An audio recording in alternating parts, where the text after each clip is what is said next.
Rusty Quill presents Chapter and Multiverse.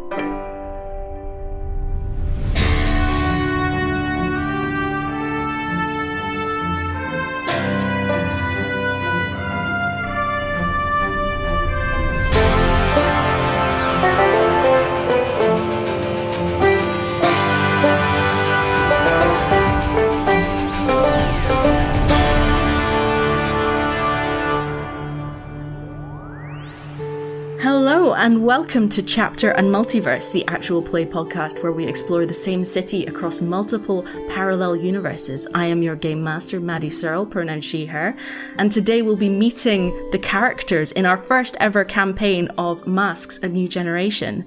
And before we go any further, I would like to introduce our fabulous players who are going to be taking us through this campaign, starting off with Pip Gladwin.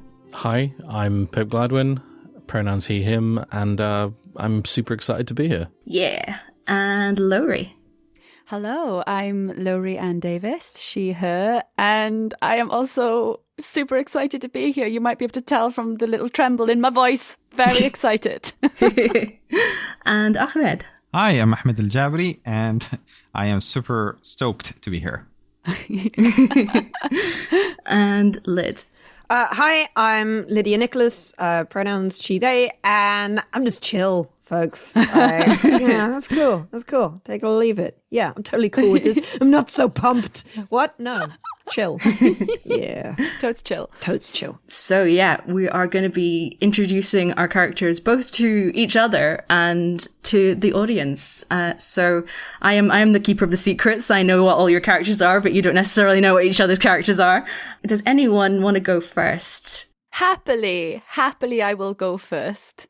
Amazing. All right, Lowri. So in Masks, you can have many different names, including like human names, alien names, hero names, like whatever. So what name or names does your character have? So my character, her given name then is Blodeuwedd Morgan. Ooh. But don't worry, everybody. She likes to be called Morgan. You don't have to pronounce the Welsh name. And she doesn't have her superhero name yet. Ooh. Is that something I can say? I don't know what I can say, actually. I enthusiastically volunteered myself, and immediately I'm like, how much can I say? Maddy, guide me. It's entirely up to you. It's like if you want things to be a surprise, keep them under wraps. It's entirely up to you. Okay. So she lives with her uncle, Owain. He raised her. And she has some superpowers, which I will tell you about. She has super strength and speed. Ooh. And vitality absorption. So if you think of her base level is like Captain America kind of super strength and speed. So she's, hunky. Amped up basically from a normal human. But the vitality absorption comes in where she can absorb energy from living things. So that could be plants, that could be people. And that amps her up even further. So in theory, she has the ability to go up to like, I don't know, Superman levels. But we've never done that because it does take its toll on the living thing that she absorbs from. Oh, no. So I think she's a bit afraid to test that. And presumably an emotional toll on herself. Well, yes. Which is what this game's all about. But what she does... I don't know. Do I want to keep that a secret? Okay, now I'm going to keep that a secret. Redacted. All right. What does Morgan look like? Her most striking features is that she has very, very bright green eyes, like almost not glowing, but almost very, very bright and eye-catching then. She has long, tawny hair. So, I mean, I am kind of describing myself here, which is... Especially the energy absorption. Yes. I'm actually giving out more energy right now, I think, than absorbing. I haven't given much thought beyond that, like, she's Caucasian. Just some hovering eyes. Yeah, hovering eyes. All around her. Yes. I like the idea that she has like some Celtic tattoos. Kind of like Love Spoon style design. So I don't know if you're familiar with love spoons. It's a Welsh cultural thing. And so there's lots of hearts and like maybe daffodils and like, you know, the Celtic. They used to be really popular years and years ago. Like, oh my gosh, what are they called? Like Celtic knots? Bands or Celtic knots, yeah, and things like that. Just like on her arms and her limbs. And How many limbs? yeah, I know. Arms That and sounded limbs. like she has more than So four. many limbs. All of the limbs. Did I not mention If that? you've got more than the normal amount of limbs, then you've really buried the lead here. Yeah. yeah. Just a couple of tattoos on her I'm 12 going to categorically limbs. state that she has 2 arms and 2 legs because I feel like I have now made it that I need to. And how old is Morgan? Oh, thank you. Morgan is 21. Sweet. So, yeah. So, Lowri, your character has a thing called doom signs. Can you explain that a little bit more? Oh, my character I'm playing the Doomed, which is a type of character in the game Masks. Has that been established? Yeah. I mean, as opposed to me just being like, I've decided I'm doomed.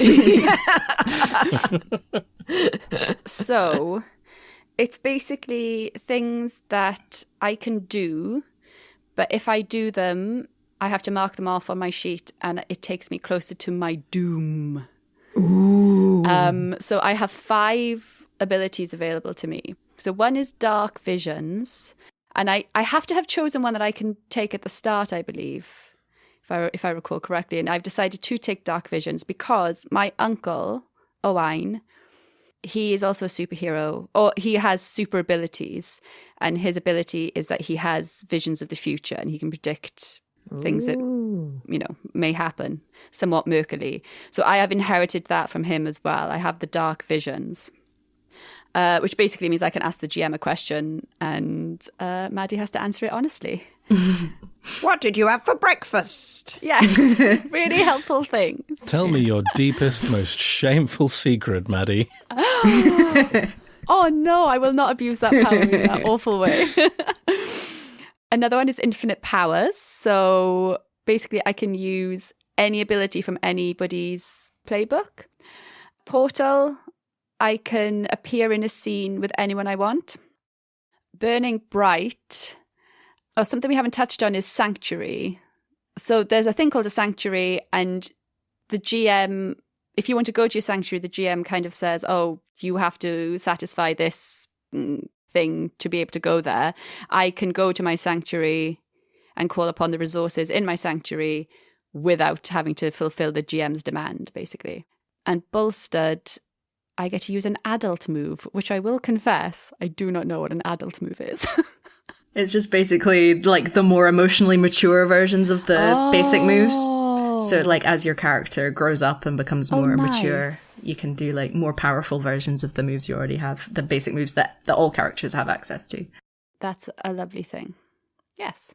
Amazing. All right. Any other little tidbits about your character before we finish up? I guess it's worth saying that my sanctuary is my home that I grew up in with my uncle.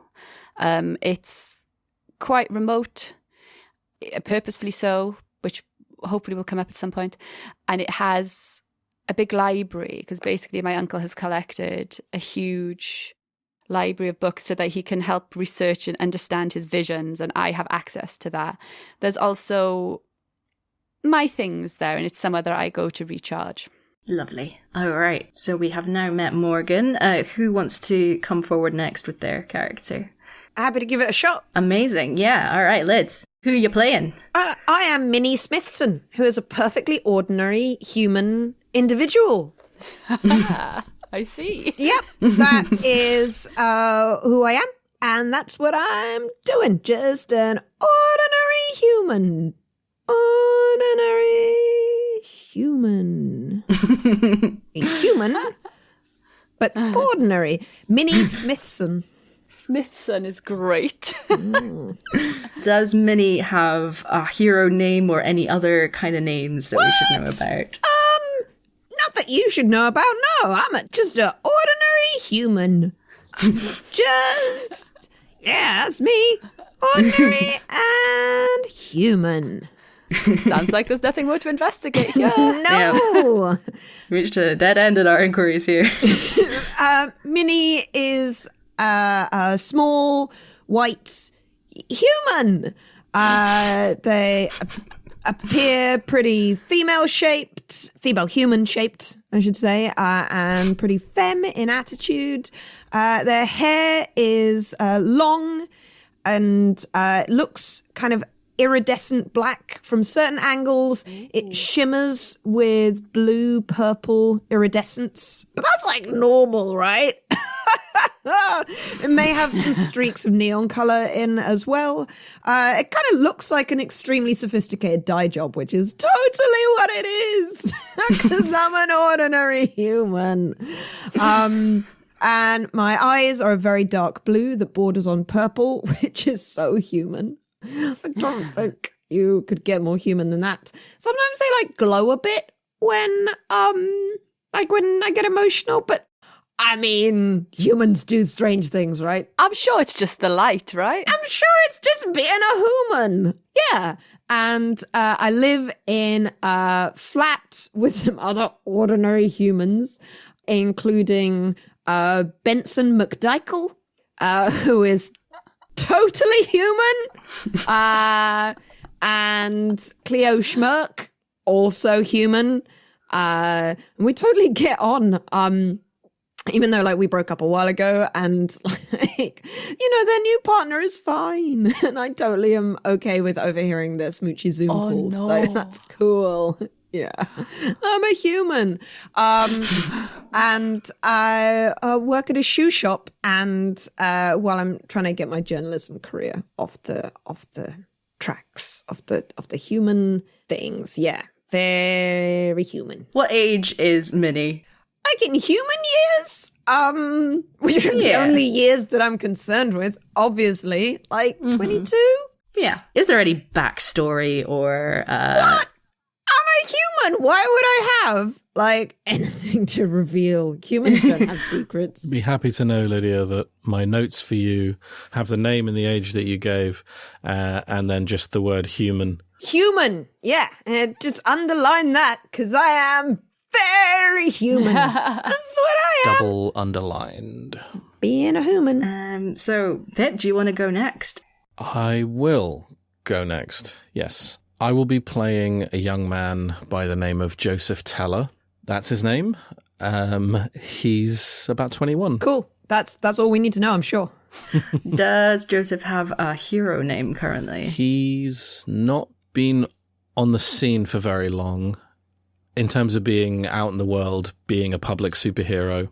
And even the time that he has spent out, whenever there's been camera crews or, witnesses or anything like that, he's not sort of stuck around and done the whole sort of, hey, I'm the newest superhero on the block. There's generally shots of him like disappearing up a building or slipping away. Generally, there's lots of sort of blurry shots of who is this person, this mystery man. But the name Zenith has come up in relation to him.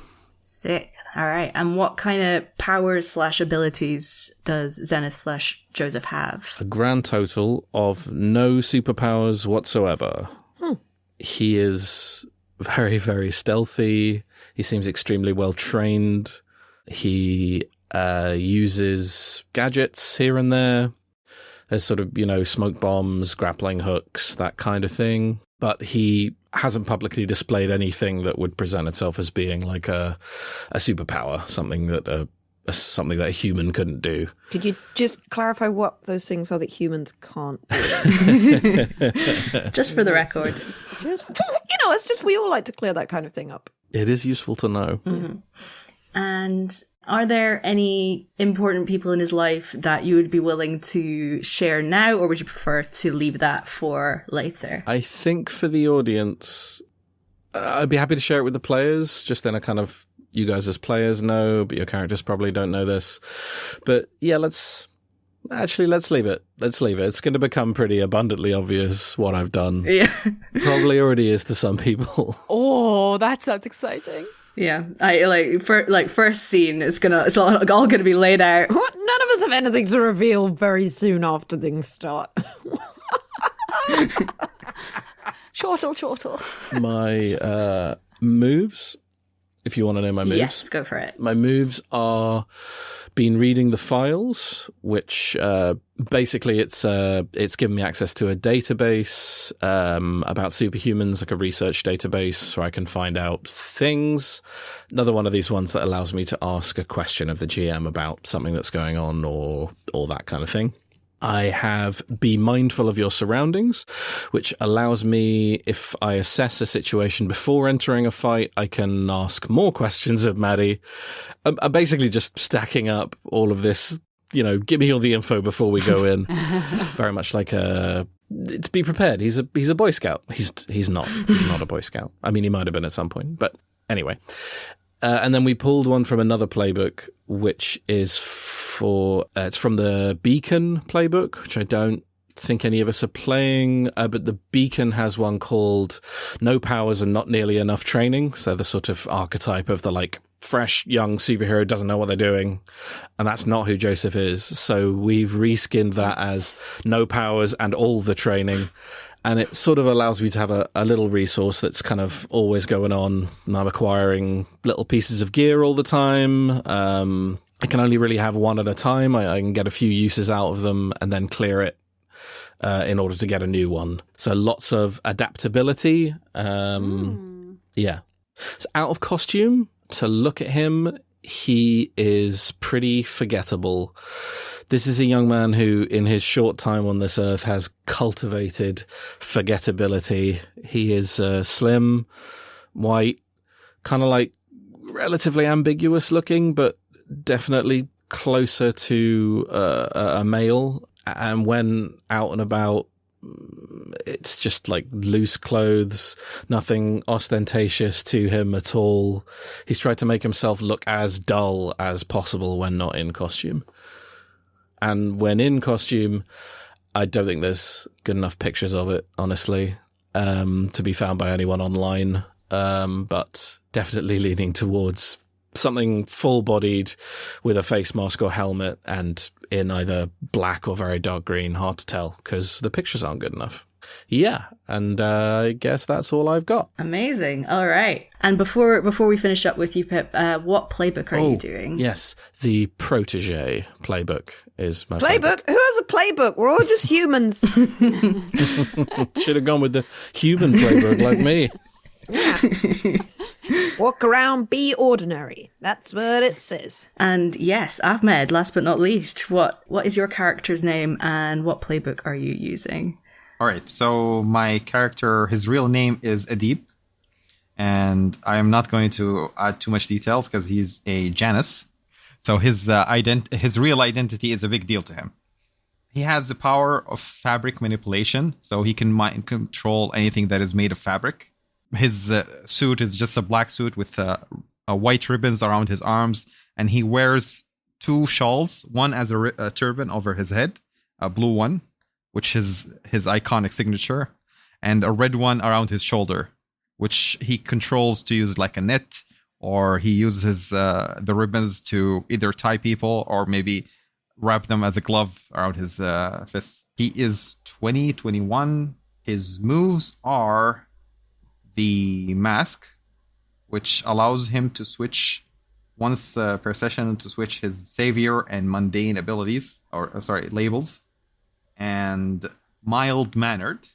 So whenever I use my civilian identity to deceive, trick, or slip past someone, I can roll and try to use that as a civilian.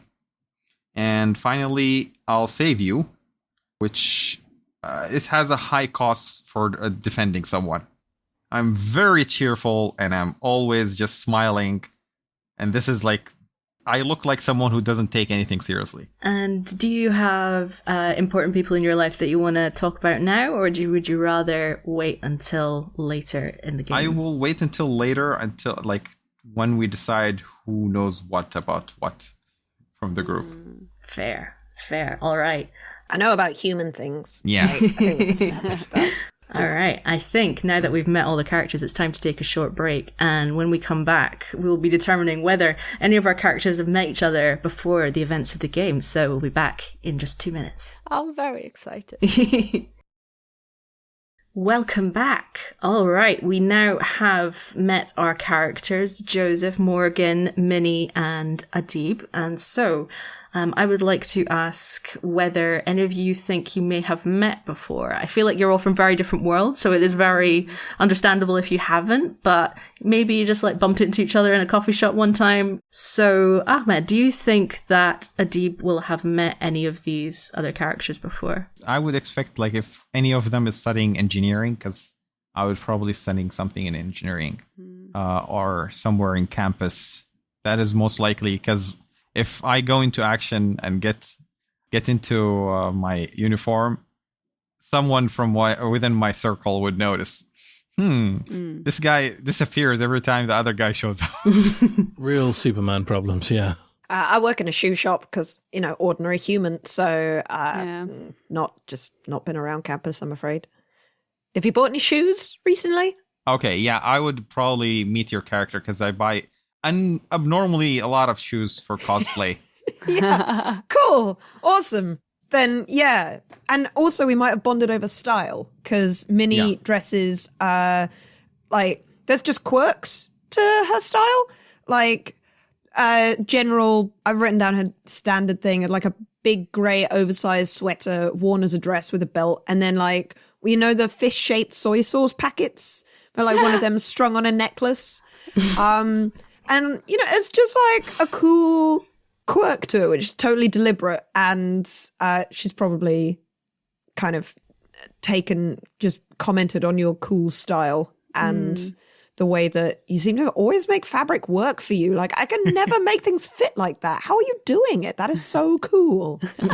Yeah, I would probably, she would probably find out after a few times and seeing my things that I buy become part of my outfit. Yeah, that would be pretty cool. Like so Minnie might not have told you yet, but Minnie has like a bit, like she's picking up on when people are moving matter around in ways that might not be altogether human. She's totally human, but like, so the fact that your clothes always fit perfectly and like the style is always on point, because why would you be able to manipulate fabric and get through so many clothes if you're not also like rocking them? So Minnie's got an idea that something's going on. Something's going on there. This could also be a sort of, like, if you're buying a lot of shoes, Ahmed, do you think your character has been like, I'm assuming he's quite a public superhero? He's like out there? Okay, so he is not, he's been doing it a few times. He's not like, a famous popular one. He's just, he's there.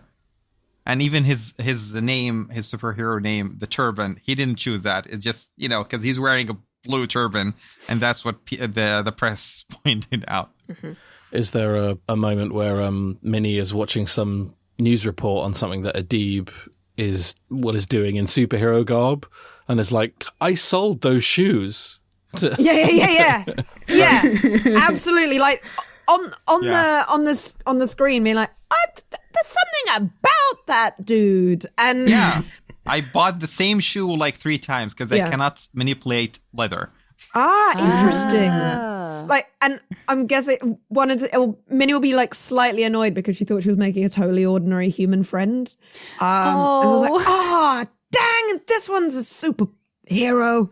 Well, I mean, I'm not a superhero, obviously, but like, again, swing and a miss. Gonna learn about ordinary human things. But but no, they're like, I think they get on, if that's okay with you. Like, they chat shoes, they chat fashion, they have a joke. She's actually created a buy 5 get 1 free stamp just for you. Because who needs those for I already shoes? bought 3. So yeah, you're nearly the there. 2 are you're coming. There. Yeah. I would assume like our friendship to the point that I would have taken you shopping once or twice, and whatever, like, we buy a lot of different things, and whenever I meet you, would probably put them together all wrong. Yeah, like, you're just like, oh yeah, get these tights, and like, I come out and they're a very stylish belt. Like, I've plaited it together, and I'm like, look, it's a cool belt. And you're like, okay. I would assume that I probably have crossed paths with Zenith once or twice. Like, handling the same thing at the same time by coincidence. Yeah, I think for any of us, probably, if anyone had crossed paths with him out of costume, well, he's unlikely to have engaged with you, and you're unlikely to, remember it happening. So I think, yeah, it probably would have been in costume. Yeah, absolutely. And not intentionally either. Like, it would have been like one of those accidental, by chance kind of, we both arrived to sort of bust the same drug ring or whatever it is that we're doing today. Nice. And Lowri, who do you think Morgan may have crossed paths with? So I've been sitting here thinking she's very purposefully been brought up quite isolated. And I didn't want, at first I was like, maybe I've bought shoes from Lyd, but actually, Pip, you were saying, so Joseph does a lot of research, right? He does, yeah. I wonder if there's a way that makes sense that maybe Joseph knows my uncle or has borrowed, because my uncle has a really extensive library and like research resources. And I wondered if there was something there. I know, I'm immediately going back on something I just said, but that's how we do these things. We have a conversation. Oh, well, what's it going back on? Like, you wouldn't have met him out of costume. Oh, well, it can be Zenith. If you wanted to be Zenith, that makes perfect sense for me and my uncle. He's not a superhero, but he has superpowers. Ooh, okay. Oh. Hang on now. What are you saying about my uncle, human? Back off. So I'm not very good at subtext, but I'm pretty sure that was some Sorry, big... okay, actually, I am going to clarify that. What I meant was he's not acting... I mean, his power is seeing the future, right? He doesn't turn up and save someone. He just has that ability. Right. Like, he's not in a team. He just occasionally stops someone on the train and is just like, don't get off at the next stop. And he's like, saves them, but they don't know. It's not jazzy. Do you know what, Lyd? Yes, he does, and I love it. Oh, okay, cool. So he's like a consultant to superheroes and stuff. Yeah. But we live quite an isolated life, the two of us. So the only thing that I can't quite square here is how how Zenith would know to go to my uncle. I think Pip and I know a character who would be able to have introduced them. Awesome. I like that. And I think, yeah, it would have been less of a sort of, oh, you've been personally introduced by this other character that we're not talking about, and more like, I've gotten in touch with him, and it's very much like a how did you get this number kind of situation. Just like, oh, okay, sure, come and have a look in my library, I guess. Yeah, I've got a few books on that topic. Yeah, and I would have been there. You would have seen me, like, I don't know. I would have been polite, but... Yeah, I also would have been polite, but weird, and not taken the helmet off at any point. That's fine. Just reading a book with a full helmet. Just have this vision of like this old library where everything is kind of propped up and it smells of musty leather. And then you're there like dressed like you're out of Daft Punk. Just that, and people turning to look at you, but it's a library, so they don't say anything. You don't say anything in a library. That's actually a really good pull for the look. It's like if one of the guys from Daft Punk was a ninja, that's basically Zenith's look. Awesome. Yeah, I think he would have come like outside of public hours. Yeah, I mean, it's not, to be clear, it's not a public library. It's really weird that I think maybe we can establish that a few people have, like, through friends of friends contacts, heard that, oh, maybe Owain, who is my uncle, has a tome or a book on this topic. He's really dedicated himself to his collection, and something you were interested in, and through this contact that I don't know, put you in touch with my uncle. So maybe you visited a few times? There is something nice, maybe also potentially Maddy, also given that he's actually not an active I wear a costume to go out superhero, or he wasn't, but he's had this ability, and I assume, been using it to benefit people in some way and kind of help however he can. There's a potential for him having known my contact. Could we like establish that whenever you do studying montages, there is a thudding bass line playing? Absolutely. Yeah, non-diegetic, but still very much there. Yeah.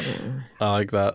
Reading faster, stronger. Actually, I'm sorry, Morgan, I think loves Daft Punk and is playing it, and it is diegetic. It's in the scene. It's actually she's playing it, and Zenith is trying to read. We're up all night for fun. You just like there's like a little workout station in the library because it's like your house, That is so what you can I work out to. Amazing. yeah. Right, making a note of that. Yeah, because like in Buffy, they work out in the library all the time. We've had like a couple of sort of awkward, you know, I've shown up at 2 a.m.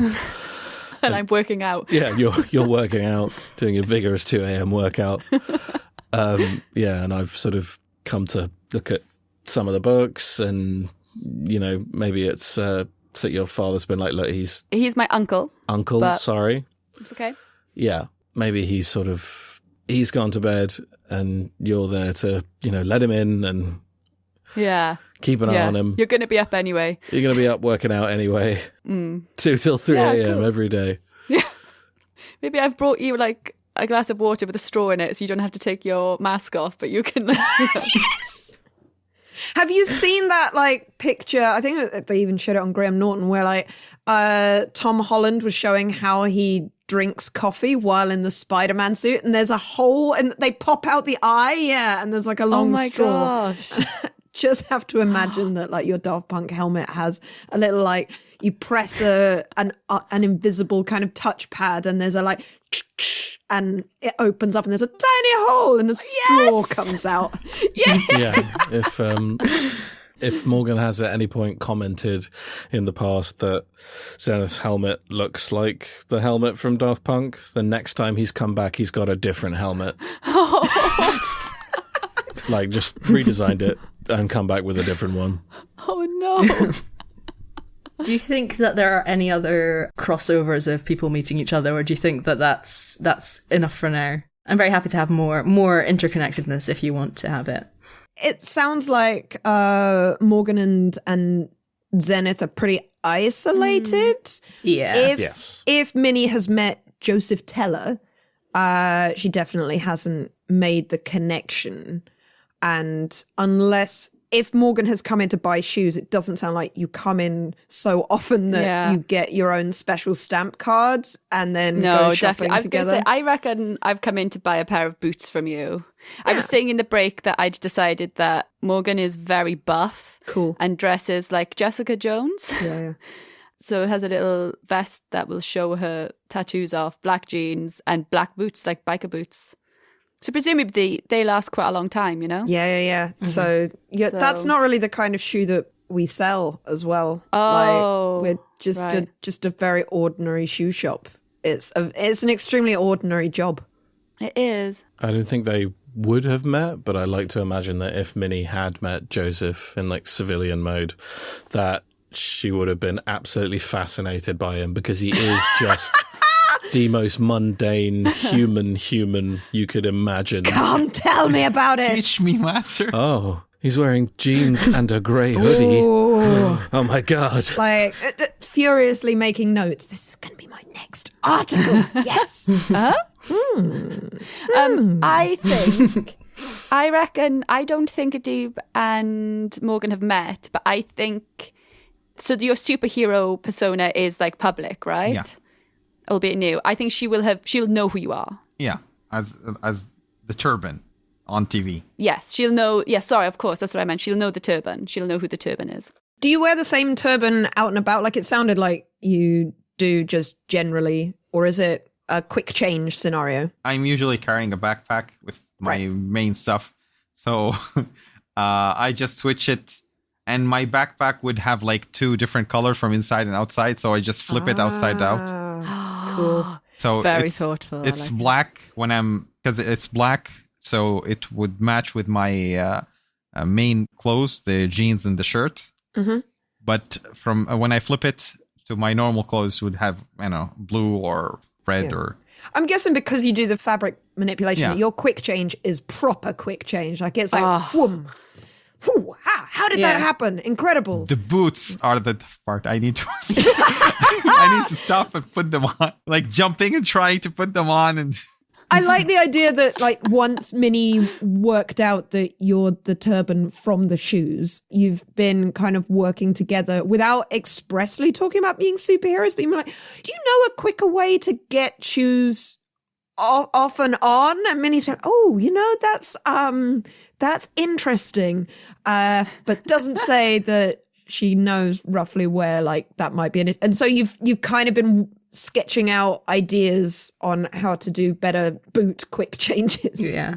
Perhaps this week you might like to try a pair of Converse.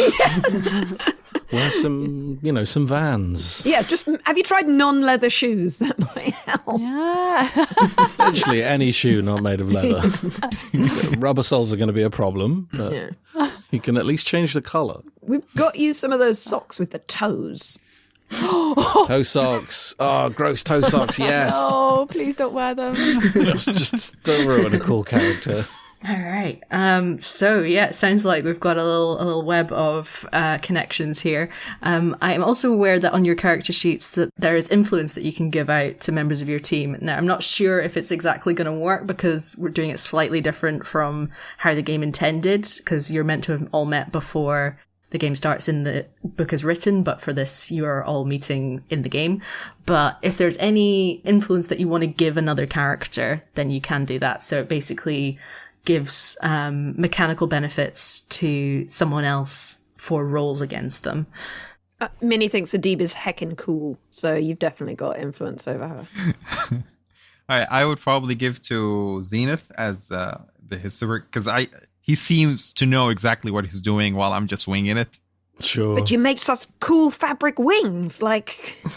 I think this is maybe something that Morgan might know, but I'm going to give influence to Morgan because I think Joseph personally, not that he would have expressed this, is fairly intimidated by her. She's up 2 a.m. working out. It's just so strong. I was going to ask actually, does Morgan superhero? Does she go out and... No. Okay. So, yeah, I like that. So it's like, I have no idea, even if you have powers, honestly. Yeah. Although I've probably could find out. She does disappear a lot through a door at the end of the library that you've never been through. Right. But then it's not that weird because you've never been there. Not you've never been there. You haven't been there very often, so it's not that weird. It's not like a glowing portal or anything that just goes no. wom. Like her eyes. No. It's a human door. I don't know what influence. I guess it would have to be. You absolutely don't have to give out influence to anybody if you don't think it would make sense for the narrative. Can you? So what's this? What is this going to do? What am I signing? Sorry, has someone read this? Contract. When someone has influence over you, it means you care about what they do, say, or think. And at any time, you can give influence to any character who doesn't have influence over you. And adults automatically have influence over you when you first meet them. Right. When you have influence over someone, you can take +1 to all moves targeting them, including rejecting their influence. And to take advantage of your influence over someone, you can give them a -2 on a move they just made, inflict a condition on them, or take an additional +1 to a move targeting them. And there are more rules about it, but so that's like it's like a negative thing. You can make your rolls better or make their rolls worse. I'm sorry, Pip, were you suggesting that Zenith had influence on Morgan, No. or Morgan had influence on Other Zenith? way around. Oh, It got was you. like- So sorry. Yeah. If you were attempting to make moves, use any moves against me, you would have... Gotcha. Or like, any of the ones that are like assess a person or find out more, Yeah. you would have a bonus on that. Yeah. Against me personally. I'm very happy with that then. Yeah, that makes sense. So to me. yeah, just before we finish up, I'll just go over some of the basic mechanics, partly for me to make sure they're in my brain, and partly for the audience too, that they've got an idea of how the game works. So for every roll, you use 2 6-sided dice and add the label required by the move that you're using. So labels are your stats in this game. And the labels are danger, freak, savior, superior, or mundane. And they kind of represent how you see yourself. And they can change throughout the game. You can, I think at any time you can move one label up and one label down. So it's like kind of balancing it out. And when you roll your 2 6-sided dice and add your stat, on a 6 or lower, you fail. On a 7 to 9, it's a mixed success. And on a 10 or higher, it's a success. And also, if you fail a roll, even though you haven't managed to do that particular action, you mark potential. And when you have 5 potentials, when you failed a roll 5 times, then you can take an advance and basically level up your character a little bit. We fail forwards. Yeah. And there's also a mechanic called Team, where it's basically a pool of a resource that you can use as a group. And so at the start of every session, there's 1 team in the pool, and whenever you enter a battle against a dangerous foe, you add 2. And depending on whether there's certain conditions are met at this point, you can add and remove team from the pool at this point as well. So it's basically like the leader of the team has specific things that they can do with team as well. So depending on how the group dynamics work, you can kind of figure out who's the leader at the moment, or if there's no leader, we can also figure that out. And you can also use team selfishly, so you can remove a team from the pool to like benefit yourself and not anyone else. Ooh. And then you also have conditions. When a move tells you to mark a condition, you can choose from afraid, angry, guilty, hopeless, or insecure.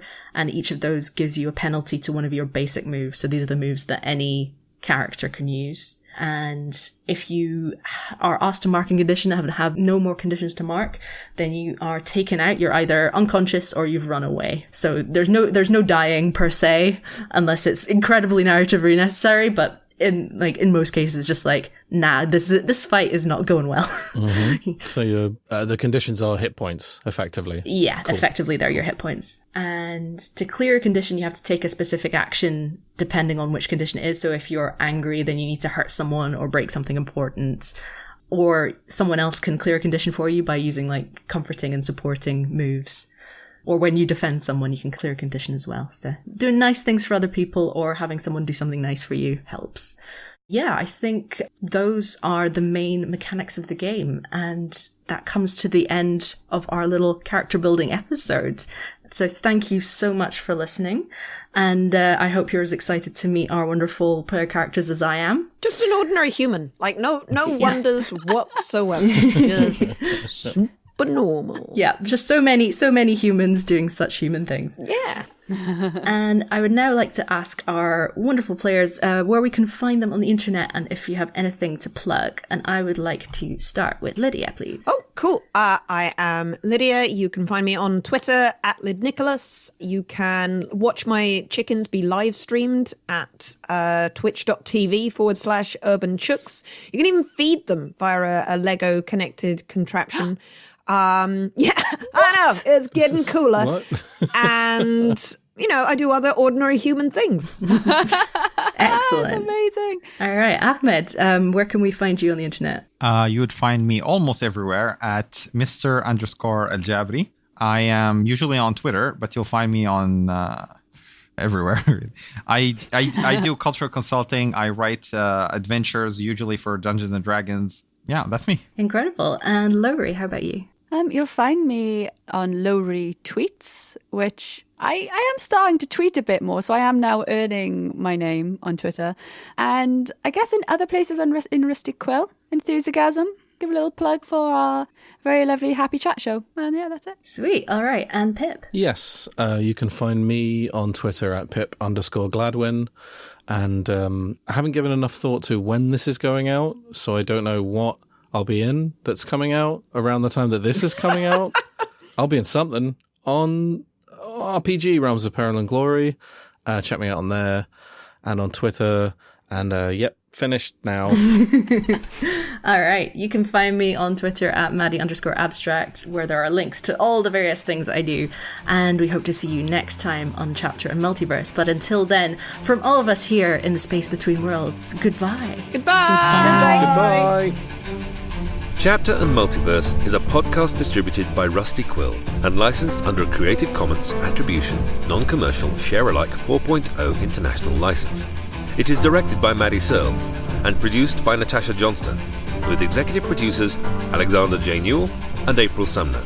The Eternal Tavern Keeper was played by Kareem Conway. This episode was edited by Lowri Ann Davies and Maddy Searle, with music by Nico Vertese. Thank you for listening.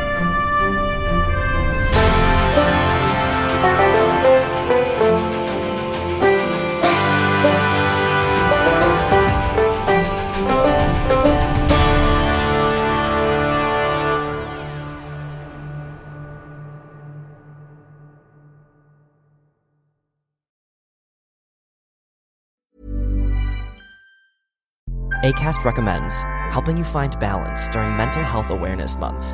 Keep listening to hear a podcast we love.